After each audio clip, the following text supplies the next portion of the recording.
চিংড়ি মাছের পায়খানা থাকে কোথায়? মাথায়। মাথার ঘিলুর উপরে পায়খানার থলিটা চাপা পড়ে থাকে, ঘিলুটা কাজ করতে পারে না। ঘিলু যে স্বাভাবিকভাবে কাজ করতে পারে না পায়খানার চাপে, সেই জন্যে চিংড়ি মাছ পানিতে হোক আর ডাঙ্গায় হোক সামনে যা চলতে পারে তার চাইতে অন্তত 3 গুণ পিছনে দৌড়াইতে পারে বেশি। দুনিয়ার সব দার্শনিক, এসব নেতাদের মাথার উপরে এই সব চিন্তা, দুষ্টামির চিন্তা। ভালো চিন্তা তো করেন ওই বড় মিয়া, কি ভালো চিন্তা করে না? ওর চিন্তা হলো বসনিয়ার মুসলমানগুলি কেমনে মারা যায়, বসনিয়ার মুসলমানগুলি কিভাবে শেষ করা যায়। যাদের মন মগজ ইসলাম নাই, আদর্শ নাই, চরিত্র নাই, তারা বিশ্বের ক্ষতি সাধন করার জন্যই চেষ্টা চালায়, নিজেদের পাওয়ারকে টিকিয়ে রাখার জন্য চেষ্টা চালায়। এই জন্য নবীদের মধ্যে আর সাধারণ নেতাদের মধ্যে আকাশ আর জমিনের পার্থক্য। ওরা সিদ্ধান্ত নেয় মাথা দিয়া, আর নবী সিদ্ধান্ত নেয় আল্লাহর কথা দিয়া। আল্লাহ রাব্বুল আলামিন বলেন, মা ইয়ানতিকু আনিল হাওয়া ইন হুয়া ইল্লা ওয়াহয়ুন ইউহা। আমার নবী প্রবৃত্তিকে অনুসরণ করে কোনো কথা বলেন না। আমার নবী যেটা বলেন সেটা হলো ওহী। আমি যা বলতে বলি তিনি তো তাই বলেন। নবী নিজের মগজ থেকে কিছু বলেন না, আল্লাহর কথা দিয়ে বলেন। এই জন্য কোরআন আর হাদিসে বেশি কোনো পার্থক্য নাই। কোরআন হলো, কোরআনের ভাব এবং ভাষা দুটোই আল্লাহ রাব্বুল আলামিনের, আর হাদিসের ভাষাটা শুধু আল্লাহর নবীর, আর ভাবটা হচ্ছে আল্লাহ রাব্বুল আলামিনের। নবীরা যা বলেন তাই সত্য। এই জন্য নবীদের কথার ভিতরে কোনো বক্রতা নাই, নবীদের কথার ভিতরে কোনো বক্রতা নাই, কোনো শটতামি নাই, কোনো প্রবঞ্চনা নাই। নবীদের কথা হচ্ছে ডাইরেক্ট, আল ওয়াদুহ ওয়াস সারাহা, পরিষ্কার বক্তব্য তারা রাখেন, যেখানে কোনো বক্রতার বিন্দু মাত্র লেশ নাই। সাধারণ নেতারা লোভ, লালসা এবং স্বার্থপরতায় থেকে ঊর্ধ্বে উঠতে পারে না। নবীরা সমস্ত স্বার্থের ঊর্ধ্বে। কোন আলহামদুলিল্লাহ। স্বার্থের ঊর্ধ্বে কারা? নবীরা। আল্লাহ পাক বলছেন, ইয়াত্তাবিউনা ইল্লা যান্না ওয়া মা তাহওয়াল আনফুস। আল্লাহ পাক বলেন সাধারণ নেতাদের ব্যাপারে কোরআন পরিষ্কার করে বলছে যে তারা নিজেদের মন, মস্তিষ্ক এবং নিজেদের হাওয়া, নিজেদের প্রবৃত্তির অনুসরণ করে চলে। আর যারা নাকি প্রবৃত্তির অনুসরণ করে, মন মস্তিষ্ক নিজস্ব বুদ্ধির অনুসরণ করে, তাদের সম্পর্কে আল্লাহ পাক বলেন, ওয়া মা লাহুম বিহি মিন ইলমিন ইয়াত্তাবিউনা ইল্লা যান্না ওয়া ইন্নায-যান্না লা ইউগনি মিনাল হাক্কি শাইআ। তাদের কাছে সত্যিকারের কোনো জ্ঞান নাই, তারা তো নিজেদের আন্দাজ এবং অনুমানের ভিত্তিতে চলে। আর আন্দাজ আর অনুমান কোনদিন হকের দাবি মেটাতে পারে না। হক যেটা, হকের দাবি আন্দাজ আর অনুমান কোনদিন পূরণ করতে পারে না। আল্লাহর জ্ঞান হচ্ছে পারফেক্ট জ্ঞান। সেই জ্ঞান দিয়ে আল্লাহ পাক নবীদের কাছে বাণী পাঠিয়েছেন। কোরআনে কারীম বলছে, وَمَنْ أَضَلُّ مِمَّنِ اتَّبَعَ هَوَاهُ بِغَيْرِ هُدًى مِنَ اللَّهِ। তার চাইতে গোমরাহ আর কে হতে পারে, তার চাইতে পথভ্রষ্ট আর কে হতে পারে, যে আল্লাহ পাকের পক্ষ থেকে বাণী আসার পরেও যে ব্যক্তি নিজের হাওয়ার অনুবর্তন করে, যে ব্যক্তি নিজের নফসের অনুবর্তন করে, নফসকে, প্রবৃত্তিকে অনুসরণ করে, তার থেকে গোমরাহ আর কেউ হতে পারে না। পক্ষান্তরে নবী এবং রাসূলগণ তারা আল্লাহর জ্ঞানকে অনুসরণ করে চলেন। এই জন্য যেখানেই আল্লাহ পাক নবীদের কথা বলেছেন, সেখানে আল্লাহ পাক বলেছেন নবীদেরকে জ্ঞান দিয়েছি আমি। নবীদের জ্ঞান দিয়েছে কে? একথা আপনারা বিশ্বাস করবেন, মনে প্রাণে বিশ্বাস করবেন। একজন নবীও পৃথিবীর কোন শিক্ষা কেন্দ্র থেকে একাডেমিক কোয়ালিফিকেশন অর্জন করেন নাই। কোন নবী title pass, MA pass, BA pass এই ধরনের প্রাতিষ্ঠানিক কোন সনদ তাদের কাছে নাই। অথচ তারা যা বলেছেন তা বিশ্বের সর্বশ্রেষ্ঠ কথা কিনা জোরে কোন? আপনার আমার নবী জনাবে মুহাম্মদুর রাসূলুল্লাহ সাল্লাল্লাহু আলাইহি ওয়াসাল্লাম জীবনেও তিনি লিখতে জানেন নাই, পড়তে জানেন না, সই করতে জানেন না, নিজের নামটা কেমনে লিখবেন তাও তিনি জানেন না। হুদায়বিয়ার দিনে, হুদায়বিয়ার সন্ধির দিনে সন্ধিপত্র লেখা হলো, হুজুরের নাম লেখা হলো মিন মুহাম্মাদুর রাসূলুল্লাহ। তার পক্ষ থেকে কুরাইশদের মধ্যে চুক্তিপত্র লেখা হচ্ছে। কুরাইশরা বলল মুহাম্মদ সাল্লাল্লাহু আলাইহি ওয়াসাল্লামের নামের সামনে যদি রাসূলুল্লাহ লেখো তাহলে তো চুক্তির কোনো দরকার নাই, আমরা তো তাকে রাসূল মানি না, নাউযুবিল্লাহ। মুহাম্মদ বিন আব্দুল্লাহ যদি লেখো তাহলে আমরা এই চুক্তি মানব। রাসূল করিম সাল্লাল্লাহু আলাইহি ওয়াসাল্লাম হযরত আলীকে ডাকলেন, আলী গো, চুক্তিপত্রে যেখানে আমার নাম মুহাম্মদুর রাসূলুল্লাহ লেখা আছে, আমার নামের সামনে থেকে রাসূলুল্লাহ নামটা বাদ দিয়ে দাও, মুহাম্মদ বিন আব্দুল্লাহ লেখ।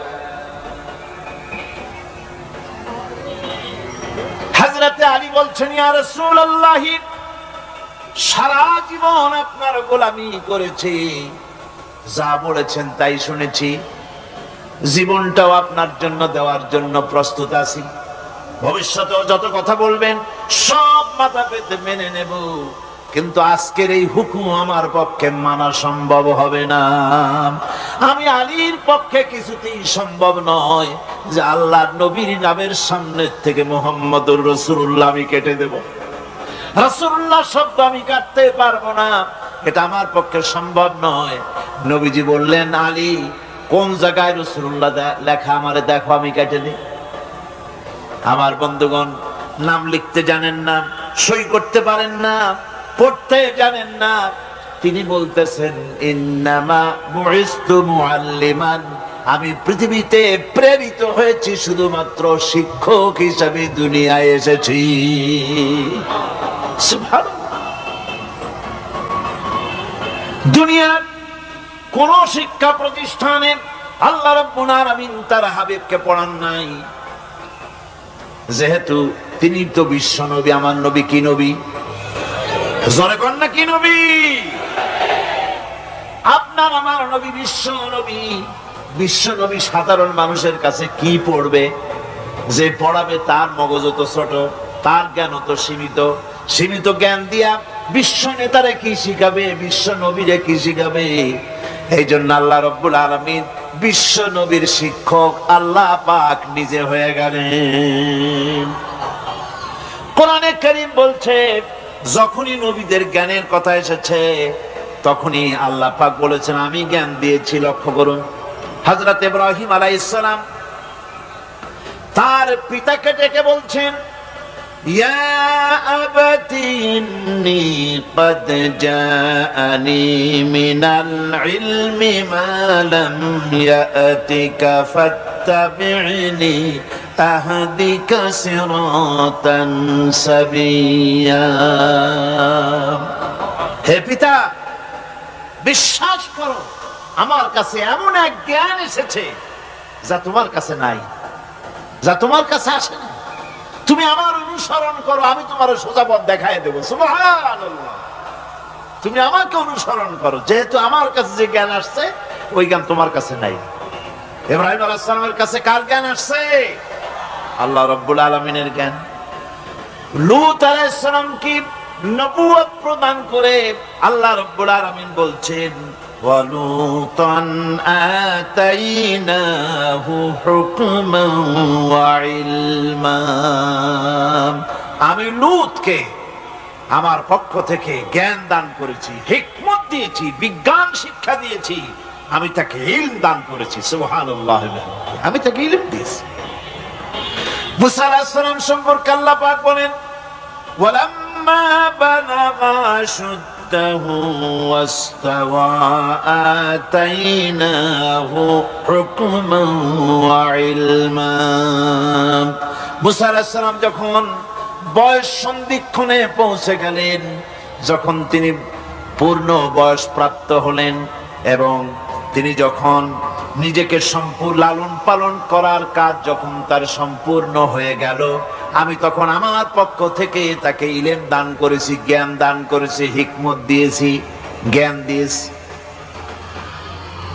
রাসূল কারীম সাল্লাল্লাহু আলাইহি ওয়াসাল্লাম সম্পর্কে আল্লাহ পাক বলছেন فَلَئِنِ اتَّبَعْتَ أَهْوَاءَهُمْ بَعْدَ الَّذِي جَاءَكَ مِنَ الْعِلْمِ مَا لَكَ مِنَ اللَّهِ مِنْ وَلِيٍّ وَلَا نَصِيرٍ।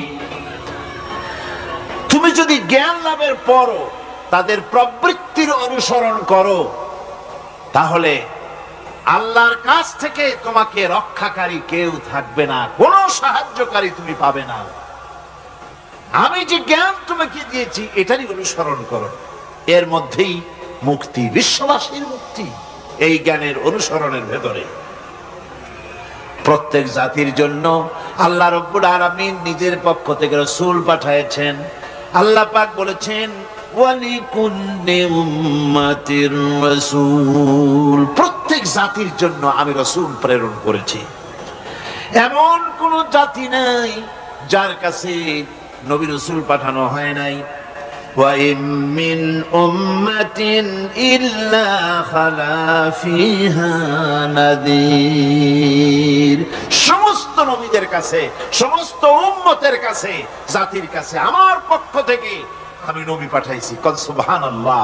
কেউ যেন বলতে পারে না যে আমরা আল্লাহর পক্ষ থেকে কোনো দাওয়াত পাই নাই, আল্লাহর পক্ষ থেকে সত্যকে চেনার কোনো রাস্তা পাই নাই। এই জন্য প্রত্যেক নবীদের, প্রত্যেক উম্মতের জন্য, জাতির জন্য আল্লাহ সুবহানাহু ওয়া তাআলা তিনি নবী পাঠিয়েছেন নিজের পক্ষ থেকে, হেদায়েত পাঠিয়েছেন নিজের পক্ষ থেকে। এই নবীদেরকে পাঠাবার উদ্দেশ্য কি ছিল?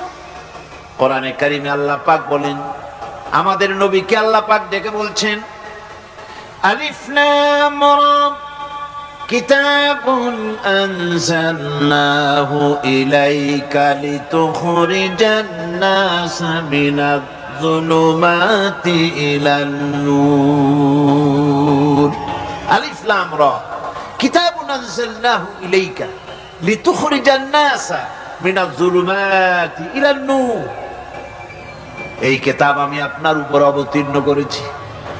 এ হচ্ছে একখানা কিতাব, এই কিতাবখানা আমি আপনার প্রতি অবতীর্ণ করেছি।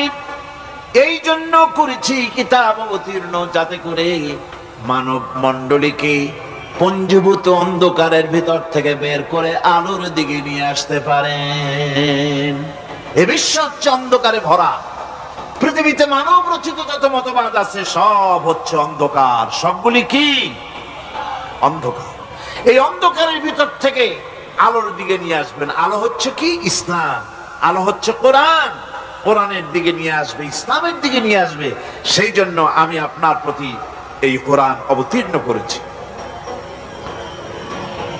আমার ভাইয়েরা, সকল আসমানি কিতাবের উপরে আমাদের ঈমান আনা লাগবে। শুধুমাত্র কোরআন শরীফের উপরে নয়, সকল কিতাবের উপরে ঈমান আনতে হবে। কোরআনকে যেমন মানি, মুহাম্মদ সাল্লাল্লাহু আলাইহি ওয়াসাল্লামকে যেমন মানি, সব নবীদের উপরে ওই রকম ঈমান আনতে হবে।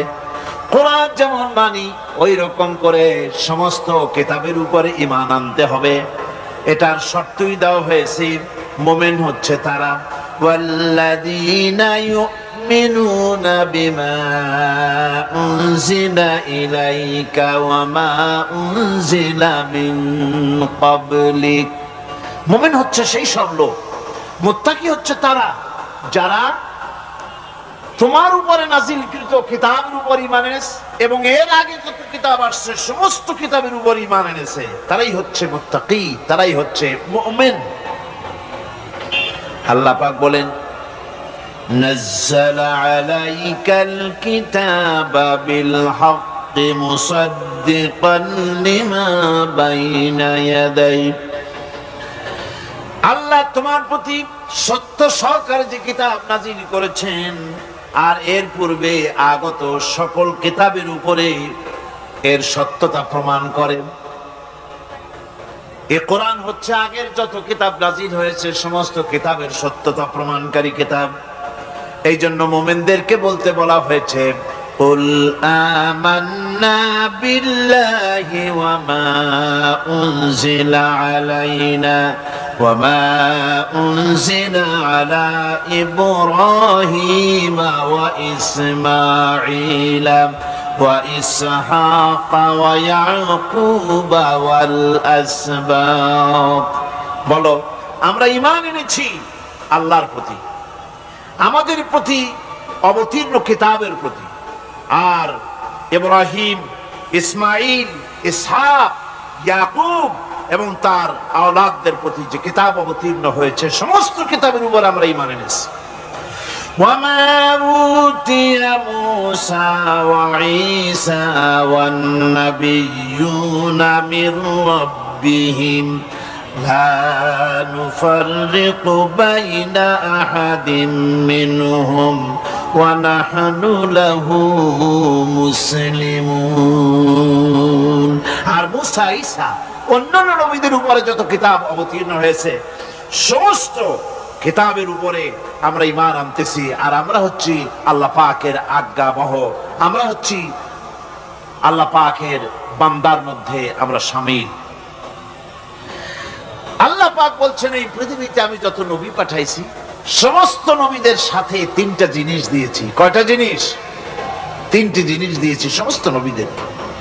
লাকাদ আরসালনা রুসুলানা বিল বায়িনাতি ওয়া আনজালনা মাআহুমুল কিতাবা ওয়াল মিজানা লিয়াকুমান নাসু বিল কিসত।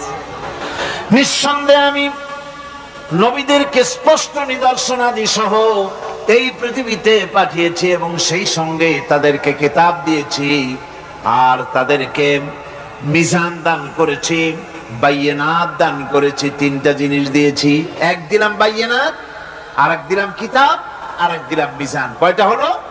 তিনটা। বাইয়িনাত কি? বাইয়িনাত হলো, বাইয়িনাত বলা হয় এমন জিনিসগুলি কি যা একজন নবীর আচার আচরণ দেখে বুঝতে পারা যায় নিঃসন্দেহে ইনি আল্লাহর নবী। সুবহানাল্লাহ। এটাই হচ্ছে বাইয়িনাত। তার চরিত্র, তার আচার আচরণ, এগুলি প্রমাণ করে তিনি নবী। আমার বন্ধুগণ, হযরতে খাদিজা রাদিয়াল্লাহু তাআলা আনহা যখন ইসলামের দাওয়াত পেয়েছিলেন, আল্লাহর নবীর পক্ষ থেকে যখন দাওয়াত পেলেন, নবুয়তের তাওহীদের যখন দাওয়াত পেয়েছিলেন, একজন স্ত্রী হিসেবে তার স্বামীর প্রতি এত শ্রদ্ধা, স্বামীর প্রতি এত ভক্তি শ্রদ্ধা, অনাবিল ভক্তি শ্রদ্ধা, যার কারণে হযরতে খাদিজা একটা মুহূর্তের জন্য, এক সেকেন্ডের জন্য দেরি করেন নাই, কোনো প্রশ্ন তোলেন নাই যে আপনি নবী হইলেন কেমনে, অথবা আপনার মধ্যে তো এই জিনিস দেখছি, আপনি নবী হইলেন কেমনে, এমন কোন কথা বলেন নাই। যখনই নবুয়তের তাওহীদের দাওয়াত পেলেন, মা খাদিজাতুল কুবরা সঙ্গে সঙ্গে তিনি পড়ে নিলেন, লা ইলাহা ইল্লাল্লাহু মুহাম্মাদুর রাসূলুল্লাহ। জোরে সোরে পড়েন, লা ইলাহা ইল্লাল্লাহ, লা ইলাহা ইল্লাল্লাহ। আল্লাহর উপরে ঈমানটা পরিপূর্ণ করতে হলে ফেরেশতাদের উপরে বিশ্বাস করতে হবে। এর উদ্দেশ্য শুধু ফেরেশতাদের উপরে স্বীকৃতি দানই নয়, বরং প্রকৃতপক্ষে এই বিশ্ব ব্যবস্থায় তাদের স্থান কি এটা জেনে নিতে হবে। ফেরেশতারা হচ্ছে আল্লাহ রাব্বুল আলামিন তার আজ্ঞাবহ গোলাম, আল্লাহ পাকের তারা হচ্ছেন দাস, আল্লাহ পাকের বান্দা। আমাদের মতো আমরা যেমন আল্লাহর গোলাম, ফেরেশতারাও আল্লাহর গোলাম। এই ফেরেশতা সম্পর্কে পৃথিবীর বিভিন্ন ধর্মের বিভিন্ন রকমের কনসেপশন আছে। এই ফেরেশতাদেরকে ইংরেজিতে অ্যাঞ্জেল বলা হয়, যার চরিত্র খুব ভালো লাগে, লোকেরা বলে অ্যাঞ্জেলিক ক্যারেক্টার, এটা ফেরেশতা ধরনের চরিত্র লোকটা, এরকম বলে থাকে। সুতরাং খ্রিস্টান হোক, ইহুদি হোক, আর হিন্দু হোক, যে কোনো জাতের লোক হোক, ফেরেশতায় তারা বিশ্বাস করে। আর এই ফেরেশতাদের উপরে তাদের বিশ্বাসটা হচ্ছে বিকৃত। কি ধরনের? কারো মতে ফেরেশতা হচ্ছে প্রকৃতির সন্তান, কারো মতে ফেরেশতা হচ্ছে আল্লাহর মেয়ে, নাউযুবিল্লাহি মিন যালিক। যার কারণে সূরা আন-নাজমের মধ্যে আল্লাহ পাক এর প্রতিবাদ করেছেন। আল্লাহ পাক বলছেন, ওরা দাবি করলো ফেরেশতা হচ্ছে আল্লাহর মেয়ে। আল্লাহ পাক বলছেন, আলাকুমুদ যাকারু ওয়া লাহুল উনসা তিলকা ইযান কিসমাতুন দিজা। কি হে, তোমরা ছেলেগুলি নিজেদের জন্য নিয়ে নিলে আর মেয়েগুলি আমার ভাগে ফেলে দিলে, এটা কি ধরনের অসম বন্টন? ফেরেশতাকে তারা বলেছে আল্লাহর মেয়ে, আবার কেউ বলেছে ফেরেশতারা আল্লাহর ছেলে। তারপরে কেউ কেউ বলেছে ফেরেশতা হচ্ছে আল্লাহর মদদগার, আবার কেউ কেউ বলেছে ফেরেশতা হচ্ছে মানুষের অভিযোগ শ্রবণকারী, মানুষের প্রয়োজন পূরণকারী। এখন এসব ধারণা এবং বিশ্বাসের কারণে দুনিয়ায় শিরক এবং বিদআতের প্রচলন ঘটেছে। কোরআনে কারীম বিশ্ব ব্যবস্থায় ফেরেশতাদের অবস্থান কি সেটা পরিষ্কার করতে চায়, যাতে করে শিরকের সমস্ত দরওয়াজা বন্ধ হয়ে যায় আর তাওহীদের দরজা নির্ভেজাল ভাবে খুলে যায়। ইসলামের মূল বক্তব্যই হচ্ছে তাওহীদকে প্রতিষ্ঠা করা। কি প্রতিষ্ঠা করা? তাওহীদকে প্রতিষ্ঠা করা, আর শিরক আর বিদআতের শিকড় শুদ্ধ তুলে ফেলা। এটাই হচ্ছে ইসলামের মূল আইডিয়া। কোরআনের ভাষায় স্পষ্ট করে বলা হয়েছে যে ফেরেশতারা আল্লাহর মেয়েও নয়, আল্লাহর ছেলেও নয়, তারা হচ্ছে আল্লাহর বান্দা। বলুন তো ফেরেশতারা আল্লাহর কি? কোরআনে কারীমে রব্বুল আলামিন বলেন, وقالوا اتخذ الرحمن ولدا سبحانه بل عباد مكرمون। কাফেররা বলে দয়াময় কাউকে পুত্র বানিয়ে নিয়েছেন। পবিত্র সেই সত্তা যিনি, যার সম্পর্কে তারা এই বাজে কথাগুলি বলে, তার কোনো ছেলেও নাই, তার কোনো মেয়েও নাই। ফেরেশতারা তো তার সম্মানিত বান্দা মাত্র। ইবাদুম মুকরামুন, ফেরেশতা হচ্ছে সম্মানিত বান্দা। সুবহানাল্লাহি ওয়া বিহামদিহি। ফেরেশতারা হচ্ছে আল্লাহর কি? শুধু বান্দা না, সম্মানিত বান্দা। কারণ ফেরেশতারা আল্লাহর সঙ্গে অবাধ্য হতে পারে না, তার কোন হুকুমকে অমান্য করার কোন অধিকার ফেরেশতাদের নাই। আল্লাহর ছেলেও নাই, আল্লাহর মেয়েও নাই। এ কথাটি ছোট্ট সূরার মধ্যে তাওহীদের একটা ক্লিয়ার কনসেপশন আল্লাহ পাক দিয়েছেন, ছোট্ট একটি সূরার ভিতরে। আমার কাছে মনে হয় যেন এই ছোট্ট সূরাটি মধ্যে এটা মনে হয় যেন একটি ঝিনুক, আর এর ভেতরে সমস্ত পৃথিবীর সমুদ্র আর মহাসমুদ্রের পানিগুলি ঢুকায় দেওয়া হয়েছে। ছোট্ট একটি সূরা তাওহীদ কেমন ভাবে প্রকাশিত হয়েছে এই সূরার মাধ্যমে, যা অন্য কোথাও এত পরিষ্কার আসেনি। আল্লাহ পাক সব জায়গায় বলেছেন, কিন্তু ছোট্ট সূরায় এক কথায় তাওহীদ প্রকাশিত হয়ে গেছে। কি? কুল হুয়াল্লাহু আহাদ।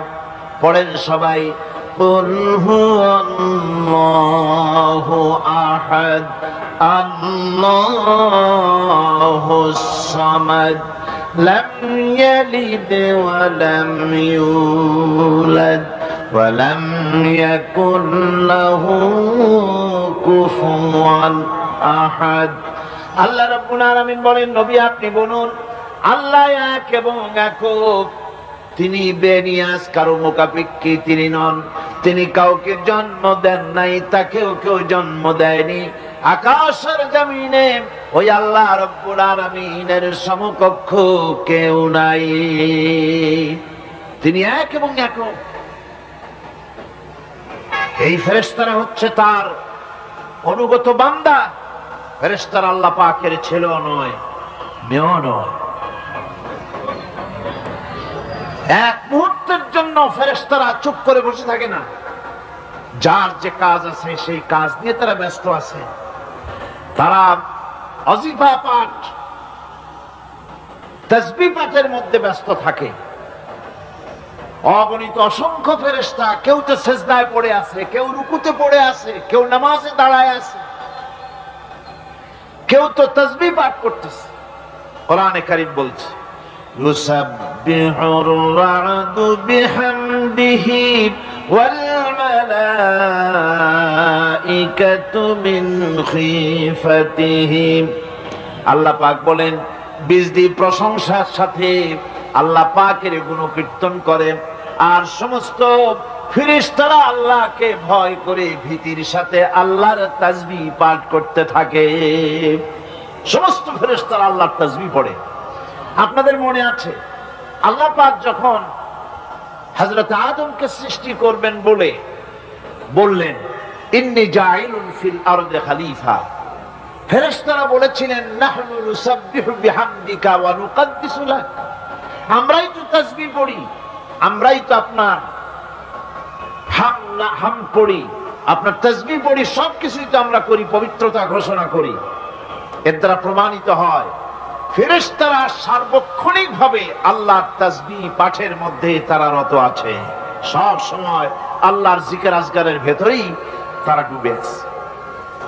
وَلَهُ مَنْ فِي السَّمَاوَاتِ وَالْأَرْضِ وَمَنْ عِنْدَهُ لَا يَسْتَكْبِرُونَ عَنْ عِبَادَتِهِ وَلَا يَسْتَحْسِرُونَ।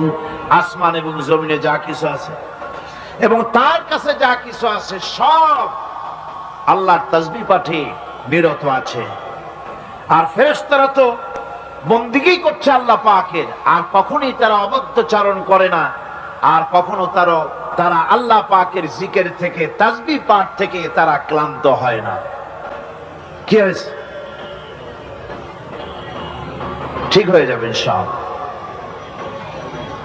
আল্লাহ পাক তাদের সম্পর্কে আবার বলেন, ইউসাব্বিহুনাল লাইলা ওয়ান নাহারা লা ইয়াফতুরুন। এই ফেরেশতারা রাত দিন তার প্রশংসায় পড়ে থাকে, কখনই শৈথিল্য প্রদর্শন করে না, কখনই আল্লাহর জিকির থেকে, তাসবিহ থেকে তারা বিরত থাকে না। এ ধারণার মধ্য দিয়ে কোরআনে কারীম মানুষকে স্পষ্ট করে বলছে যে ফেরেশতারা হচ্ছে আল্লাহর গোলাম, আল্লাহর বান্দা। তারা তোমাদের প্রয়োজন পুরো করতে পারে না, তারা তোমাদের ভাগ্যের কোনো উন্নতি করে দিতে পারে না, তারা আল্লাহর ছেলেও নয়, আল্লাহর মেয়েও নয়। এরা হচ্ছে আল্লাহর বান্দা। এই ফেরেশতাদের মাধ্যমে আল্লাহ রাব্বুল আলামিন আরেকটি কাজ নিয়ে থাকেন, তা হচ্ছে নবী এবং রাসূলদের কাছে এই ফেরেশতার মাধ্যমে আল্লাহ পাক বাণী প্রেরণ করেন। নবী রাসূলদের কাছে বাণী আনে কারা? আল্লাহর ফেরেশতা। এ কারণেই তাদের মধ্যে,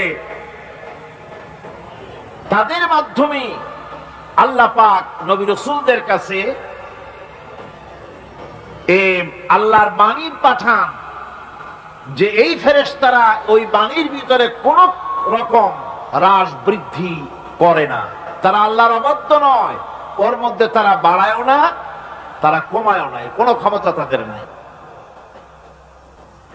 কোরআনে কারিমে আল্লাহ পাক বলছেন, ইন্নাহু লাকাউলু রাসূলিন কারীম ذي قوة عند ذي العرش مكين مطاع ثم أمين।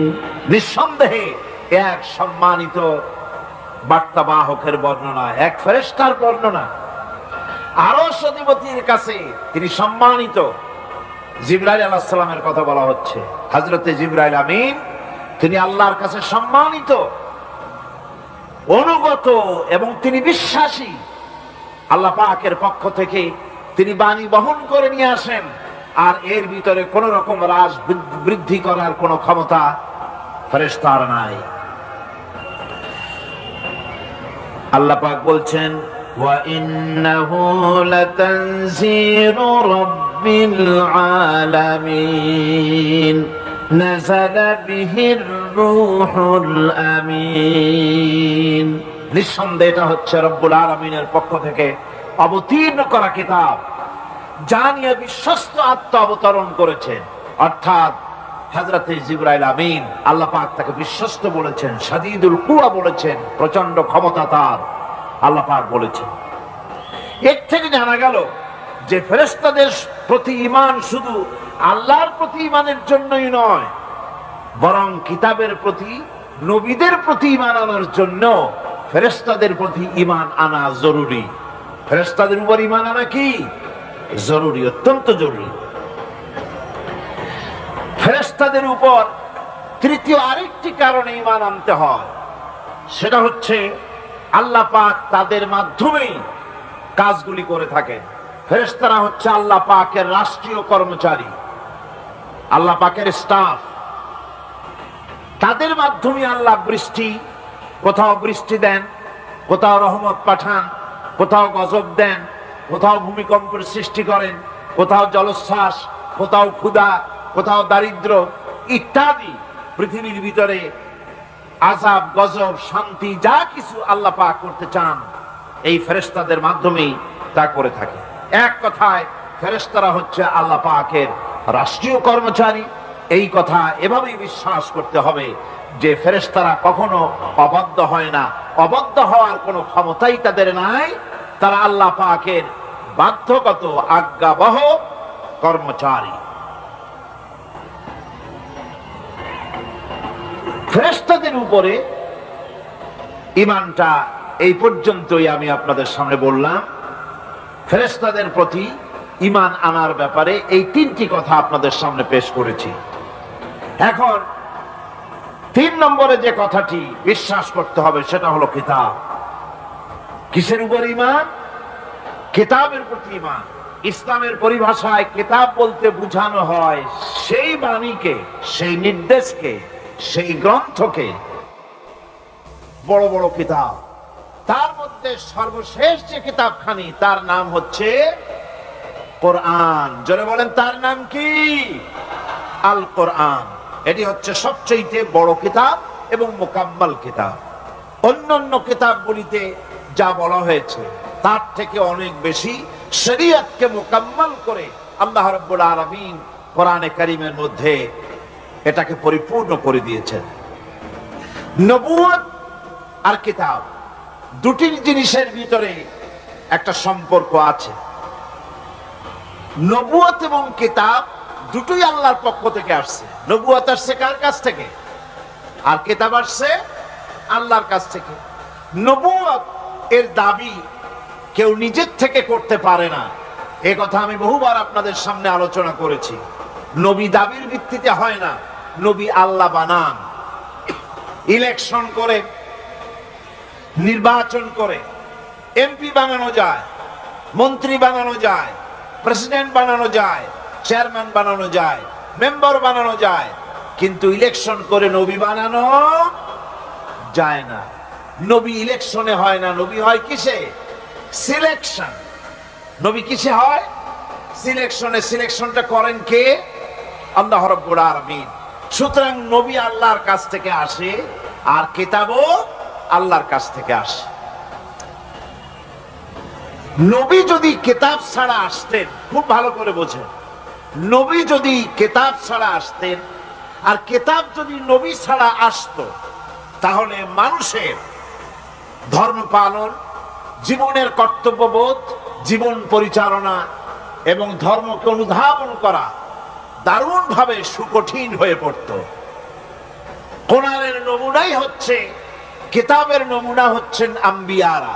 আম্বিয়া আলাইহিস সালাম, তারা হচ্ছেন কিতাবের নমুনা। কিতাবও যার, নবীও সে আল্লাহ সুবহানাহু ওয়া তাআলা। কোরআন হচ্ছে একটা থিওরি, আর নবীরা হচ্ছেন, কিতাব হচ্ছে থিওরি, নবীরা হচ্ছেন তার প্র্যাকটিক্যাল। থিওরি আর প্র্যাকটিক্যাল দুটো জিনিস এক নয়।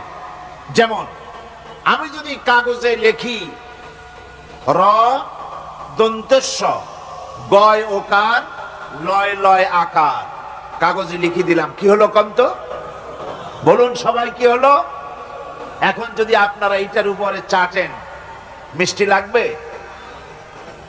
বলবেন মিষ্টি কেমনে লাগবে, ওর মধ্যে দুধ নাই, চিনি নাই। আচ্ছা ঠিক আছে, লিখে দিলাম দুধ, চিনি ইত্যাদি যা যা লাগে সব লিখা কাগজটারে গোল বানাই দিলাম। এখন যদি চাবান, তাও কি মিষ্টি লাগবে? লাগবে না। মিষ্টি লাগবে কি হলে? দুধ কিনতে হবে, ছানা বানাতে হবে, চিনির শিরা তৈরি করতে হবে, তারপরে রসগোল্লা বানাতে হবে, এরপরে আপনি ফ্রিজে রাখবেন, চামচ দিয়ে কাটবেন, মজা করে খাবেন, তখন আপনার ভালো লাগবে, ঠিক কিনা? এখন ভালো লাগলো কেন? যেহেতু এটা প্র্যাকটিক্যালে আসছে। আর আগে কাগজ ছেটেছেন, কাগজ চাবাইছেন, ভালো লাগে নাই, কারণ থিওরি চাবাইছেন। প্র্যাকটিক্যালে না আসা পর্যন্ত মজা পাওয়া যাবে না। সেই জন্যে কোরআন হচ্ছে একটা থিওরি, কাগজে লেখা একটা থিওরি। এই থিওরিটা আল্লাহ রাব্বুল আলামিনের। এই থিওরি যদি প্র্যাকটিক্যাল না থাকে, মডেল না থাকে, আদর্শ না থাকে, তাহলে তা পালন করা মানুষের জন্য দুঃসাধ্য, সুকঠিন। এই জন্য আল্লাহ সুবহানাহু ওয়া তাআলা কোরআনের মুজাসসাম নমুনা হিসেবে পেশ করেছেন মুহাম্মদুর রাসূলুল্লাহ সাল্লাল্লাহু আলাইহি ওয়াসাল্লাম। তিনি হচ্ছেন কোরআনের মডেল। সুবহানাল্লাহ। যার জন্য তিনি স্পষ্ট করে বলতে পেরেছেন যে কথা কেউ বলতে সাহস পায়নি, যে কথা নবী বলেছেন। আল্লাহর নবী বলেছেন, ও আমার সাহাবীরা, দিনের আলোতে তোমরা আমার ভিতরে যা দেখতে পাও, রাতের বেলায় আমার ভিতরে তোমরা যা দেখতে পাও।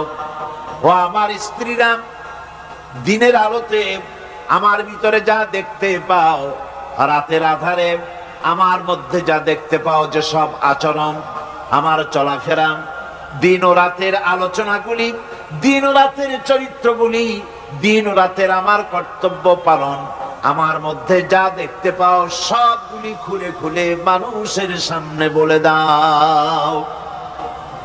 এই কথা তো আর কেউ বলতে পারেনি পৃথিবীতে। নবীরা ছাড়া এত বড় কথা পৃথিবীর আর কেউ বলতে সাহস পাবে না। কথা ঠিক কিনা গণ? জোরে বলেন, পারবে বলতে?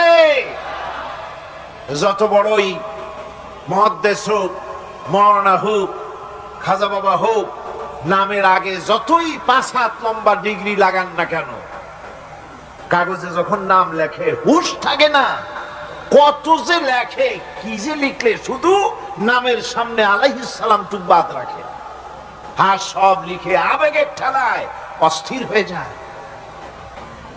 কোন ব্যক্তি আছেন যিনি বলতে পারবেন আমার শৈশবকালীন, যৌবনকালীন, বৃদ্ধকালীন, রাতের, দিনের সব ঘটনা মানুষের কাছে বলে দাও?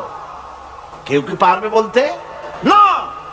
কেবলমাত্র পারবে আম্বিয়া আলাইহিমুস সালাম, যেহেতু আল্লাহ রাব্বুল আলামিন তাদেরকে কন্ট্রোল করেছেন, হেফাজত করেছেন, তারা হচ্ছেন চরিত্রের আধার, অনুপম চরিত্রের উৎস, উৎকৃষ্ট নমুনা, যাদের চরিত্রের ভিতরে কোনো কালিমা নাই, ভুল নাই, গুনাহ নাই।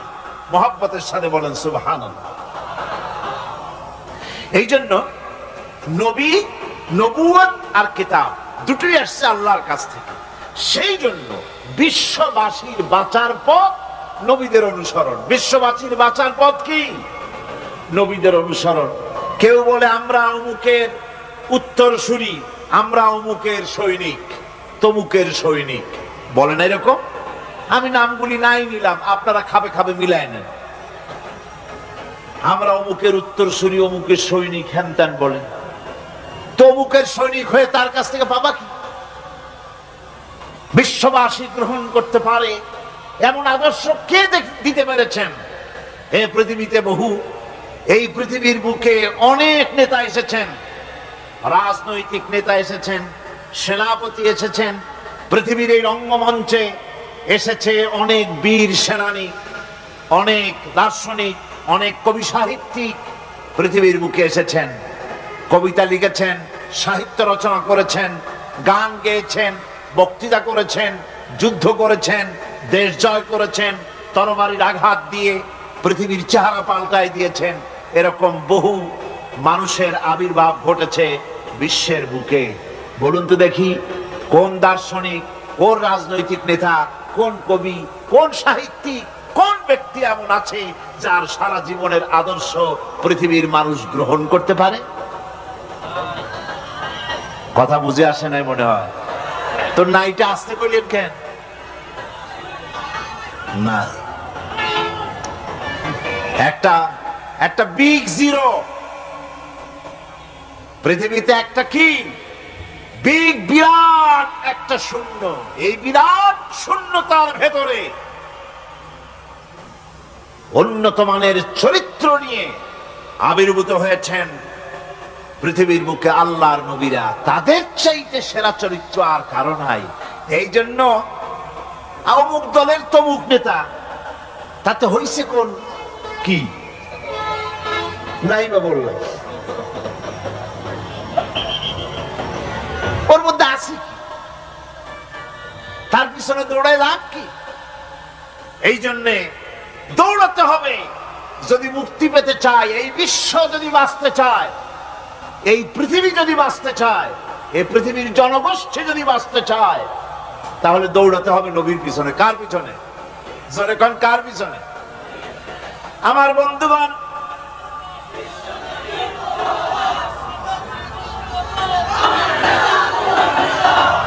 তার কারণ হলো আল্লাহ রাব্বুল আলামিন তিনি কিতাব পাঠিয়েছেন, কিতাবের উপর ঈমান আনা লাগবে। আর নবীও তিনি পাঠিয়েছেন। সাধারণ নেতা নবীদের ভিতরে পার্থক্য হলো আকাশ আর জমিনের, গালফ অফ ডিফারেন্স। আকাশ আর জমিনের পার্থক্য সাধারণ নেতা আর নবী, এর মধ্যে পার্থক্য কতখানি? আকাশ আর জমিনের। এর থেকেও যদি বড় দৃষ্টান্ত দেওয়া যায় তো তাই। কারণ হচ্ছে এই পৃথিবীতে পথপ্রদর্শক হিসেবে শিক্ষক, পণ্ডিত, ধর্মগুরু, রাজনৈতিক নেতা, বাপ দাদা, দার্শনিক, যারা এই পৃথিবীতে আবির্ভূত হয়েছেন, নবীদের সঙ্গে তাদের মৌলিক একটা পার্থক্য আছে।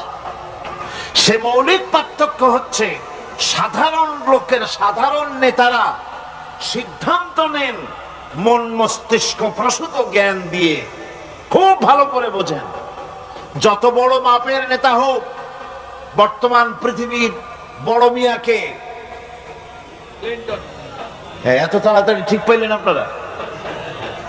বর্তমান পৃথিবীর বড় মিয়া বিল ক্লিন্টন মিয়া, ওখান থেকে শুরু করে ছোট মিয়া পর্যন্ত, এরা যত সিদ্ধান্ত নেয়, সমস্ত সিদ্ধান্ত কোথার থেকে? নিজের মস্তিষ্ক থেকে সিদ্ধান্ত তারা নেয়। এই জন্য তাদের সিদ্ধান্ত দিয়ে দেশ এবং জাতির স্থায়ী কোনো কল্যাণ সাধিত হয় না। আপনাদের মনে মনে হয় মনে আছে, আমি এরকম একটা দৃষ্টান্ত দিয়ে থাকি যে দার্শনিক তারা তো চিন্তা করেছে মাথা দিয়ে। আল ফ্রয়েড চিন্তা করেছে সেক্সের কথা, সেক্স গিয়ে উঠেছে কোথায়? চিন্তা করে কোন জায়গা দিয়া? মাথা দিয়া। সেক্সের চিন্তা করছে, সেক্স উঠছে কোথায়? মাথায়। কার্ল মার্কস চিন্তা করেছে পেটের কথা, পেটের মধ্যে যা আছে তা উঠছে গিয়া কই? মাথার উপরে। ডারউইন চিন্তা করেছে মানুষ মানুষ না, মানুষ হলো বান্দর, কাজে এই বান্দরামি উঠছে তার কোথায়? মাথা। এখন মাথার উপরে, মাথার মগজের উপরে সেক্স দিয়ে চাপা পড়ছে, মগজটা পেটের মধ্যে যা আছে তাই দিয়ে চাপা পড়ছে, বান্দরামি দিয়ে চাপা পড়ছে। এই চাপা পড়ার কারণে অবস্থাটা কি হলো? দৃষ্টান্তটা বোধহয় আপনাদের মনে আছে, আমি আবারও আপনাদেরকে মনে করাবার জন্য বলি।